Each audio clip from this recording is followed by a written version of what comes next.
کچھ نہیں، تم سے بات نہیں ہو رہی، اس نے جواب دیا اور ڈرائیور نے گردن ٹیڑھی کر کے شانے اچکائے، پھر سامنے دیکھنے لگا۔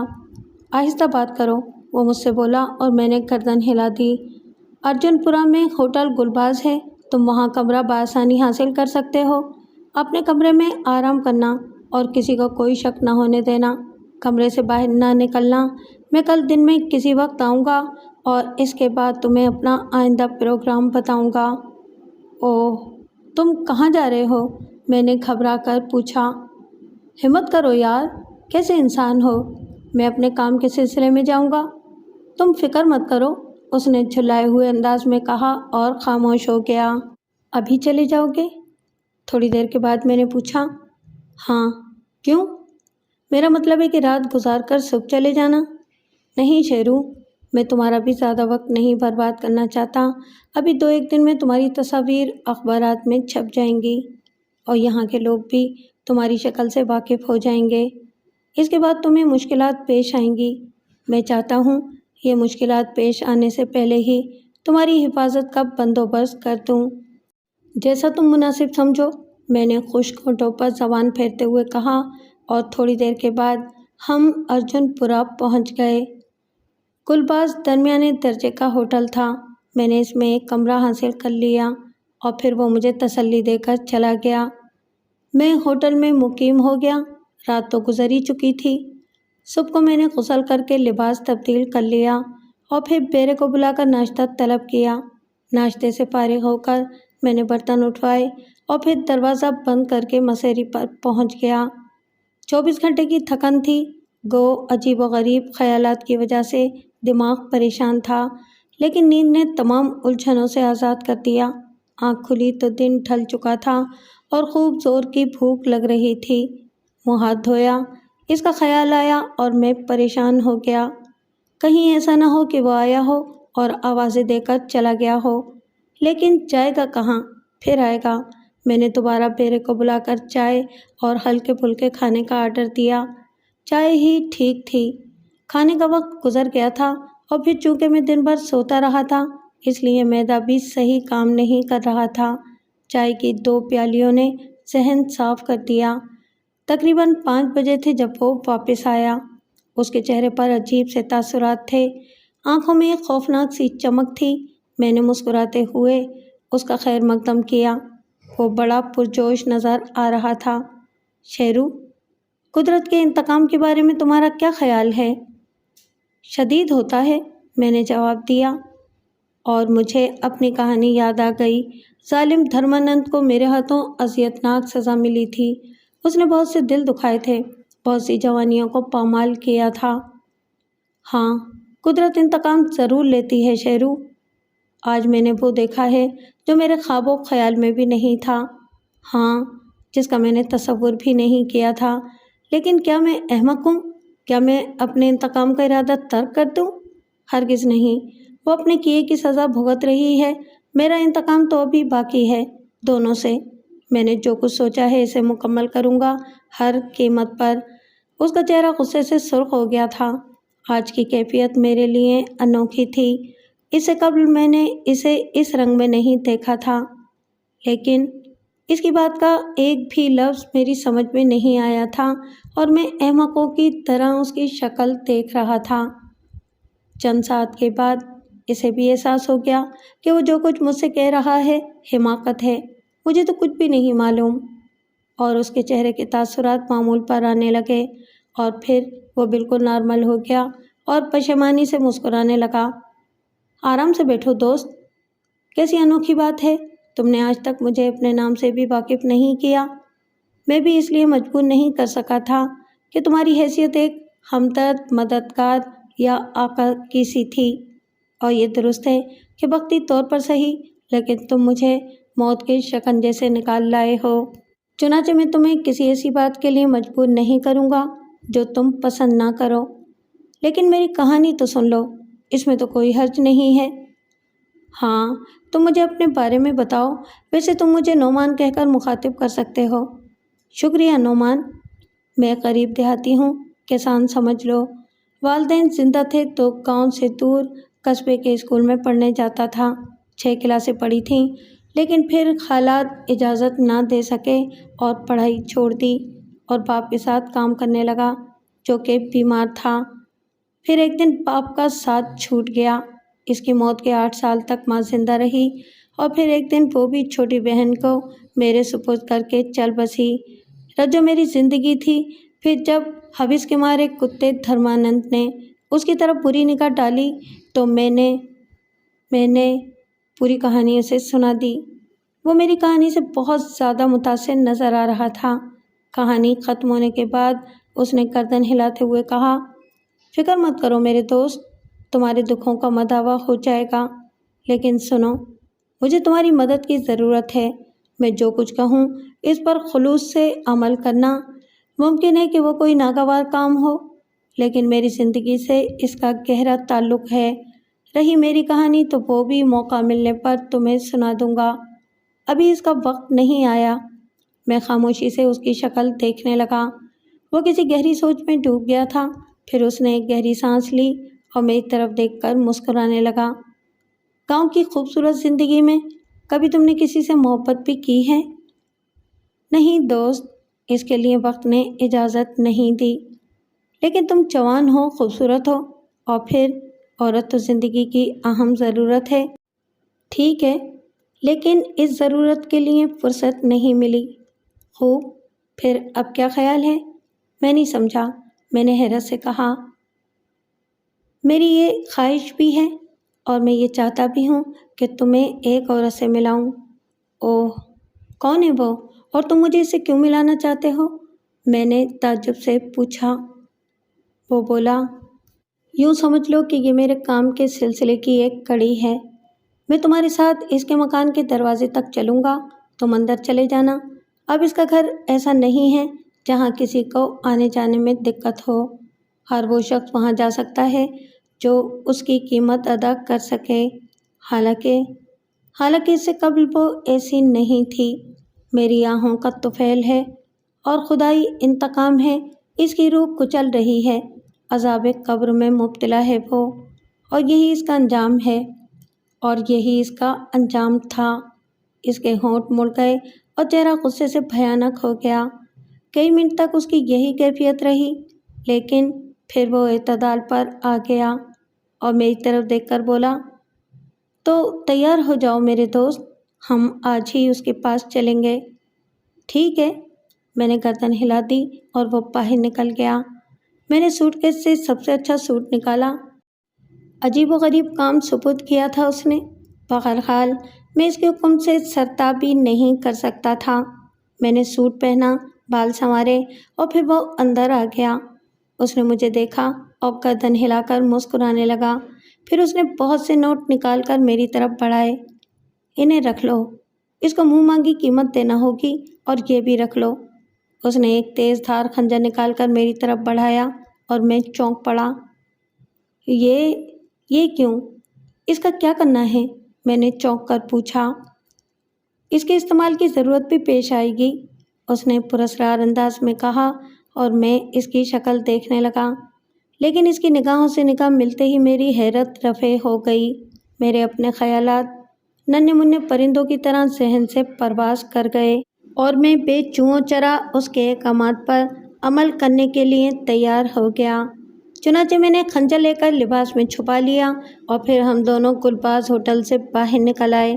وہ میرے قدموں سے قدم ملا کر چل رہا تھا اور پھر اس کے اشارے پر میں نے ٹیکسی روکی اور ہم دونوں بیٹھ گئے۔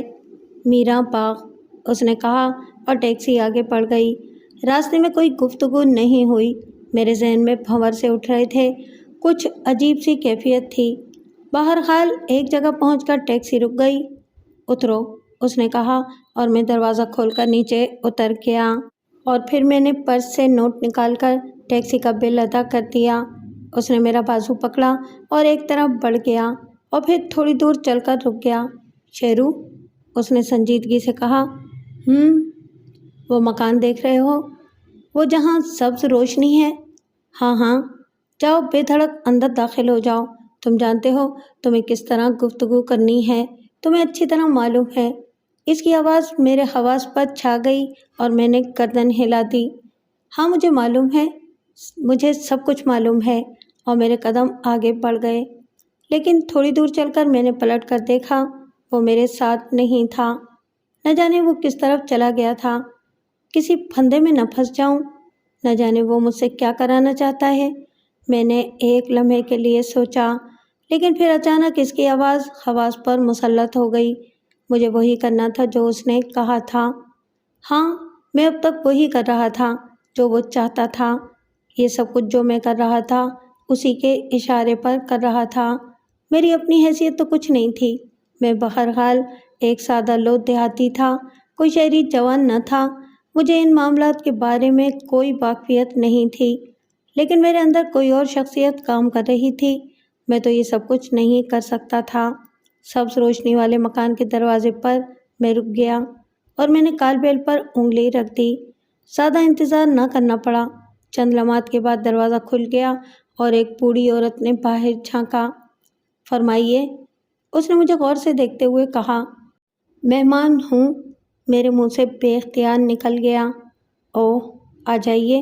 عورت دروازے سے پیچھے ہٹ گئی اور میں اس کے ساتھ اندر داخل ہو گیا۔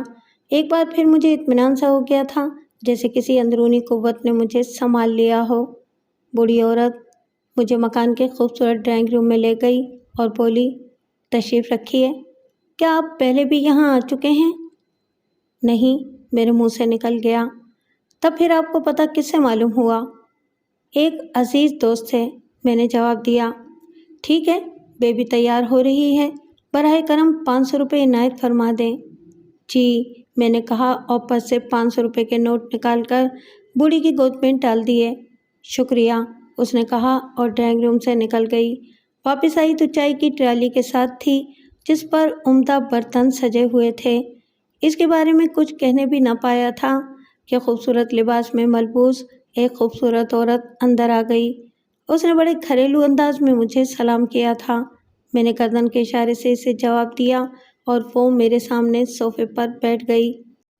تم جاؤ بوا، میں چائے بنا دوں گی، اس نے کہا اور اٹھ کر ٹرالی اپنے سامنے سرکا لی۔ پھر چائے کا کپ میرے سامنے رکھتے ہوئے وہ نغمہ بار آواز میں بولی، میں آپ سے تعارف حاصل کر سکتی ہوں؟ میرا نام آذر ہے، میں نے کسی قدر ہچکچاہٹ سے بتایا۔ مجھے انجم کہتے ہیں۔ جی، میں نے گردن ہلا دی۔ سمجھ میں نہیں آ رہا تھا کہ اس سے کیا گفتگو کروں۔ خاموشی سے چائے پیتا رہا اور یہ خاموشی طویل ہو گئی۔ وہ چور نگاہوں سے میری شکل دیکھ رہی تھی۔ چائے ختم ہو گئی۔ آپ بڑے خاموش طبع ہیں آذر صاحب، تشریف لائیے، آرام سے بیٹھیں گے۔ وہ اٹھ گئی، میں بھی اٹھ گیا اور پھر وہ مجھے لیے ہوئے اپنی خوابگاہ میں داخل ہو گئی اور اس نے خوابگاہ کا دروازہ اندر سے بند کر لیا۔ اس کے ہونٹوں پر دلاویز مسکراہٹ تھی اور وہ مخمور نگاہوں سے مجھے دیکھ رہی تھی۔ لائیے، آپ کے جوتے اتار دوں۔ وہ میرے پیروں کے نزدیک بیٹھ گئی اور میں نے جلدی سے پاؤں سکیڑ لیے۔ میں خود اتار لوں گا، میں نے کہا اور وہ ہنس پڑی۔ تب پھر آرام سے بیٹھیے، کوئی تکلف نہ کریں، آپ میرے مہمان ہیں، مجھے آپ کی خیر خدمت کر کے خوشی ہوگی۔ میں نے جوتے اتارے، کوٹ اتارا اور وہ میرے مقابل آ گئی۔ اس نے میرے کندھوں پر ہاتھ رکھ دیے اور مجھ سے قریب تر ہونے لگی۔ لیکن اچانک خوابگاہ میں تیز روشنی پھیل گئی اور ہم دونوں اچھل پڑے۔ سوئچ بورڈ کے نزدیک نعمان کھڑا تھا۔ اس کے جسم کے گرد عجیب سی روشنی چکرا رہی تھی جسے میں نے پہلے نہیں دیکھا تھا، اور اچانک انجم کے منہ سے ایک عجیب سی آواز نکل گئی، نعمان۔ نعمان مسکرا رہا تھا۔ نعمان، تم زندہ ہو؟ انجم نے لرزتی ہوئی آواز سے کہا۔ تم زندہ ہو نعمان؟ یوں ہی سمجھ لو، میں تمہارا انجام دیکھے بنا کیسے مر سکتا تھا انجم، نعمان نے کہا۔ لیکن تمہیں تو سزائے موت ہو گئی تھی، تمہیں تو اس کے باوجود میں تمہارا انجام دیکھنے آ گیا ہوں، نعمان نے بدستور مسکراتے ہوئے کہا۔ تو دیکھ لو نعمان، دیکھ لو میرا انجام، خوش ہو جاؤ، قدرت نے تمہارا انتقام لے لیا ہے، دیکھ لو میں کیا سے کیا بن گئی ہوں، دیکھ لو نعمان۔ اس کی آواز بھرا گئی۔ تم جو کچھ بن گئی ہو وہی تمہارے لیے مناسب تھا، بلکہ میرا خیال ہے کہ تم پہلے بھی یہی تھیں جو اب ہو۔ میں تمہاری جھانسے میں نہیں آ سکتا، تمہارے اندر کون سی تبدیلی ہوئی ہے؟ پہلے بھی تم دولت کی پجاری تھیں، دولت کے لیے تم نے سب کچھ ٹھکرا دیا تھا، یہاں تک کہ محبت بھی۔ سب کچھ تو بھلا دیا تھا تم نے انجم، اپنی محبت، اپنے وعدے، اپنا پیار، اپنا شوہر اور دولت کو اپنا لیا تھا۔ آج بھی دولت کے عوض تم اپنا سراپا فروخت کر رہی ہو۔ تمہیں اپنی دولت سے اتنا ہی پیار ہے، پھر قدرت نے کون سا انتقام لیا ہے تم سے؟ انتقام تو میں لوں گا تم سے، اور اسی لیے میں نے یہ جسم مستعار لیا ہے۔ تم کیا چاہتے ہو نعمان؟ تم کسی خطرناک ارادے سے یہاں آئے ہو؟ انجم گھبرا کر بولی۔ ہاں انجم، تم نے مجھ بے گناہ کو قتل کے الزام میں پھنسایا تھا، میں نے سوچا جھوٹے الزام کو سچا بنا دوں، نعمان نے مسکراتے ہوئے کہا۔ نہیں، تم ایسا نہیں کر سکتے، مجھے بچاؤ۔ انجم مجھ سے لپٹ گئی اور نعمان کا بھیانک قہقہا گونج اٹھا۔ وہی تو تمہارا قاتل ہوگا، وہ تمہیں کیا بچائے گا، اس نے ہنستے ہوئے کہا، اور پھر میری طرف رک کر کے بولا، شیرو، خنجر نکالو، اسے گرا کر ذبح کر دو، تمہیں یہی کام کرنا ہے اور اسی کے لیے میں یہاں آیا تھا۔ میں اچھل پڑا، میں نے خوفزدہ نگاہوں سے اسے دیکھا، لیکن اس سے نگاہ ملنا ہی قیامت تھی۔ میرے حواس سونے لگے اور صرف اس کے الفاظ میرے کانوں میں گونجنے لگے۔ تب میں نے اچھل کر انجم کو دبوچ لیا، اسے گرایا، اور پھر میں نے اپنے لباس سے خنجر نکالا۔ نعمان قہقہے لگا رہا تھا۔ انجم جان بچانے کی جد و جہد کر رہی تھی، لیکن وہ میرے ہاتھ سے نہ بچ سکی۔ میں نے اس کی گردن پر خنجر پھیر دیا، اس کا نرخرا کٹ گیا اور وہ ماہی بے آب کی مانند تڑپنے لگی۔ نعمان خاموشی سے اسے تڑپتے دیکھ رہا تھا۔ میرا کام ختم ہو گیا تو وہ میرے نزدیک آ گیا۔ شکریہ میرے دوست، میں تمہارا بے حد شکر گزار ہوں، تم نے میری مشکل آسان کر دی۔ دراصل میں خود یہ کام نہیں کر سکتا تھا، کیونکہ میرا یہ جسم صرف ایک فریب ہے، ایک دکھاوا ہے، اس میں کارکردگی کی صلاحیت نہیں ہے۔ ہاں، یہ صرف نظر آ سکتا ہے اسے جسے میں چاہوں، میں اس سے کوئی کام نہیں لے سکتا، اسی لیے مجھے تمہاری ضرورت تھی۔ بس اب ایک کام اور ہے، لیکن اسے میں خود انجام دوں گا، کیونکہ اب میں اپنی مشکل آسان کر سکتا ہوں۔ تم کسی قسم کا خوف نہ کرنا، اب میں اس مردہ جسم کو مستعار لے رہا ہوں۔ اس نے انجم کے جسم کی طرف اشارہ کیا، جو اب سرد ہو گیا تھا۔ میرا ذہن معوف تھا، کچھ سمجھ میں ہی نہیں آ رہا تھا۔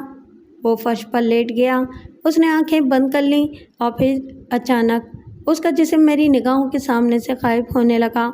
وہ دھوئیں کی شکل میں فضا میں چکرانے لگا، اور میں منہ پھاڑے یہ طلسم ہوش ربات دیکھتا رہا۔ پھر مجھے عقب سے اس کی آواز سنائی دی، شیرو، اور میں اچھل پڑا۔ میں نے دیکھا کہ انجم گردن مسلتی ہوئی اٹھ کھڑی ہوئی تھی، اس کے کٹے ہوئے نرخرے سے مسلسل خون بہہ رہا تھا، لیکن وہ پوری طرح چاقو چوبند تھی۔ لیکن آواز تو نعمان کی تھی، یہ آواز انجم کی تو نہ تھی۔ ہاں، یہ میں ہی ہوں میرے دوست، میں تمہیں بتا چکا ہوں کہ میں نے نہ جانے کس طرح مٹی میں دبا ہوا اپنا جسم حاصل کیا تھا، لیکن وہ بے جان جسم کارکردگی کے قابل نہیں تھا، اس کا وجود مٹ چکا تھا۔ یہ بدن تازہ ہے اور اب اسی سے میں آخری کام لوں گا، مگر ٹھہرو، ذرا میں تیاریاں کر لوں۔ وہ خوابگاہ میں ایک طرف رکھی الماری کی طرف بڑھ گیا۔ میں پاگلوں کے سے انداز میں اسے دیکھ رہا تھا، میری سمجھ میں کچھ نہیں آ رہا تھا۔ کبھی دل چاہتا تھا کہ چیخیں مارتا ہوا بھاگ نکلوں، کبھی دل چاہتا کہ خود اس پر حملہ کر دوں، اور پھر اپنے بارے میں سوچتا میں نے ایک اور قتل کر دیا تھا اور میں مفرور تھا۔ اس نے خون آلود لباس الماری میں ٹھوس دیا، نیا لباس پہنا، گردن کے کٹے ہوئے حصے پر پٹی باندھی، اس انداز میں جیسے وہ پٹی محض خوبصورتی کے لیے باندھی گئی ہو، اور پھر مسکرا کر میری طرف مڑا، آؤ شیرو، چلیں، آ جاؤ۔ اس نے اپنے ملائم ہاتھ میں میرا ہاتھ تھام لیا، میرا جسم برف ہو رہا تھا، میرے قدم اس کے ساتھ اٹھنے لگے اور ہم دونوں کمرے سے نکل آئے۔ بوڑھی عورت نے ہم دونوں کو باہر جاتے دیکھا اور کوئی توجہ نہیں دی۔ ہم باہر نکل آئے، اس نے ہاتھ کے اشارے سے ٹیکسی روکی اور اس میں بیٹھ گیا، میں بھی اس کے قریب ہی تھا۔ کہاں چلوں صاحب؟ ڈرائیور نے میری طرف رک کر کے کہا۔ بوری ہل، اس نے جواب دیا۔ ڈرائیور نے سمجھا کہ یہ میری آواز ہے اور اس نے ٹیکسی آگے بڑھا دی۔ بوری ہل ایک خوبصورت رہائشی علاقہ تھا۔ یہاں قیمتی بنگلے تھے۔ ایک خوبصورت بنگلے کے سامنے اس نے ٹیکسی رکوائی اور میں نے حسب معمول بل ادا کر دیا۔ مجھے بے حد عجیب معلوم ہو رہا تھا۔ اب تک تو میرے ساتھ وہ تھا جسے میں بخوبی جانتا تھا۔ وہ میرا دوست، میرا ہمدرد، میرا مددگار تھا۔ لیکن اب میرے سامنے ایک نرم و نازک حسین لڑکی تھی۔ لیکن یہ بھی وہی تھا۔ میں اسے لڑکی نہیں کہہ سکتا تھا۔ میری حیثیت بالکل پاگلوں کی سی تھی۔ بنگلے کے گیٹ پر چوکیدار موجود تھا۔ وہ شاید انجم کو پہچانتا تھا، اس لیے اس نے جلدی سے سلام کر کے دروازہ کھول دیا۔ ظفر صاحب موجود ہیں؟ اس نے زنانہ آواز میں بولنے کی کوشش کی، لیکن یہ آواز کسی طور پر بھی انجم کی نہیں تھی۔ تاہم چوکیدار نے اس پر توجہ نہیں دی تھی۔ موجود ہیں بی بی، چوکیدار نے جواب دیا۔ کوئی اور ہے ان کے ساتھ؟ کوئی نہیں ہے جی، چوکیدار نے کہا اور مجھے دیکھنے لگا۔ پھر اس نے مجھے اشارہ کیا اور میرے ساتھ اندر داخل ہو گیا۔ وہ اس بنگلے سے بخوبی معلوم ہوتا تھا۔ چنانچہ چند منٹ کے بعد وہ ایک خوابگاہ کے دروازے پر رک گیا اور پھر اس نے دستک دی۔ آ جاؤ۔ کون ہے؟ اندر سے ایک بھرائی ہوئی سی آواز سنائی دی اور ہم دونوں نے دروازہ کھول کر اندر داخل ہو گئے۔ اندر ایک تندرست و توانا نوجوان موجود تھا۔ پہلے اس کی نگاہ انجم پر پڑی تھی اور اس کے ہونٹوں پر مسکراہٹ پھیل گئی۔ اوہ انجم، آؤ ڈارلنگ۔ آج میں تنہا تھا، کوئی نہیں ملا تھا۔ میں نے سوچا تھا کہ تمہیں بلا لوں، لیکن ہمت نہ پڑی۔ لیکن فکر نہ کرو، میں تمہاری منہ مانگی فیس دوں گا۔ پرانے تعلقات سے کوئی رعایت نہیں حاصل کروں گا۔ اور پھر اس کی نگاہ مجھ پر پڑی اور وہ چونک پڑا۔ یہ کون ہے؟ اتنے میں اس نے پلٹ کر دروازہ بند کر دیا اور خوفناک آواز میں بولا، تمہاری موت۔ کیا مطلب؟ نوجوان چونک پڑا۔ یہ تمہاری آواز کو کیا ہو گیا؟ میں انجم نہیں ظفر، نعمان ہوں۔ دیکھ لو، میں تمہاری موت بن کر آ گیا ہوں۔ آج تم سے حساب چکا لیا جائے گا۔ یہ کیا مذاق ہے انجم؟ ظفر بگڑ کر بولا۔ لیکن انجم بھوکی شیرنی کی طرح اس پر ٹوٹ پڑی۔ اس کے جسم میں نعمان کی قوت تھی۔ ظفر زبردست جد و جہد کر رہا تھا، لیکن نعمان کے آگے اس کی ایک نہ چلی۔ اس نے ظفر کو نیچے گرا دیا۔ اس کے نازک ہاتھ ظفر کی گردن پر جمے ہوئے تھے۔ کمینے، میری محبت کے قاتل، میرے قاتل، میں نے انجم کو بھی کیفر کردار تک پہنچا دیا ہے، اور اب تو بھی جا۔ ظفر کے حلق سے خرخراہٹ بلند ہونے لگی اور پھر اس کے اعضاء سست پڑ گئے۔ زبان اور آنکھیں باہر نکل آئیں اور چند لمحات کے بعد اس نے دم توڑ دیا۔ میں اب بھی ایک کونے میں کھڑا کانپ رہا تھا۔ وہ ظفر کی لاش سے لپٹ گیا۔ اس کے چہرے پر بے پناہ مسرت تھی اور پھر اس نے خوشی سے میرے دونوں بازو تھام لیے۔ شیرو، میرے دوست، آخری کام بھی مکمل ہو گیا۔ میری روح کی پیاس بجھ گئی۔ بیٹھو، اطمینان سے بیٹھ جاؤ۔ اب میں تمہیں پوری کہانی سناؤں گا اور اس کے بعد تمہیں وہ معاوضہ دوں گا جس کا تم تصور بھی نہیں کر سکتے۔ بیٹھ جاؤ۔ غلاظت کی اس لاش سے خوف زدہ نہ ہو، اس کا یہی انجام ہونا تھا۔ میرے پاؤں بے جان ہو رہے تھے۔ میں ایک کرسی میں گر گیا اور وہ انجم کے جسم میں ہی میرے سامنے ایک دوسری کرسی پر بیٹھ گیا۔ اس کے خد و خال بھرپور تھے، اس کے تاثرات جاندار تھے۔ صرف آواز بدلی ہوئی تھی۔ تب وہ اداس آواز میں بولا، انجم متوسط طبقے کی ایک لڑکی، میری کلاس فیلو تھی۔ کالج میں ہم ایک دوسرے سے متاثر ہو گئے تھے۔ بوڑھی ماں کے سوا اس کا دنیا میں کوئی نہیں تھا۔ والدین تو میرے بھی نہیں تھے، لیکن میرے چچا، جنہوں نے میری پرورش کی تھی، مجھے بہت چاہتے تھے۔ وہ خود بھی معمولی کاروبار کرتے تھے، لیکن بہرحال زندگی پرسکون تھی۔ پھر میری خواہش پر انہوں نے انجم کی ماں سے بات کی اور بوڑھی عورت تیار ہو گئی۔ تب ہماری محبت یکجا ہو گئی۔ انجم میری دلہن بن کر میرے گھر آ گئی۔ ابتدائی چند ماہ ہم نے سکون سے گزارے، لیکن اب انجم کی فطرت کھل رہی تھی۔ وہ دولت کی دل دادا تھی۔ وہ عیش و عشرت چاہتی تھی۔ میں عمدہ ملازمت کے لیے کوشاں تھا، لیکن حالات میرا ساتھ نہیں دے رہے تھے۔ انجم مجھ سے ناراض رہنے لگی۔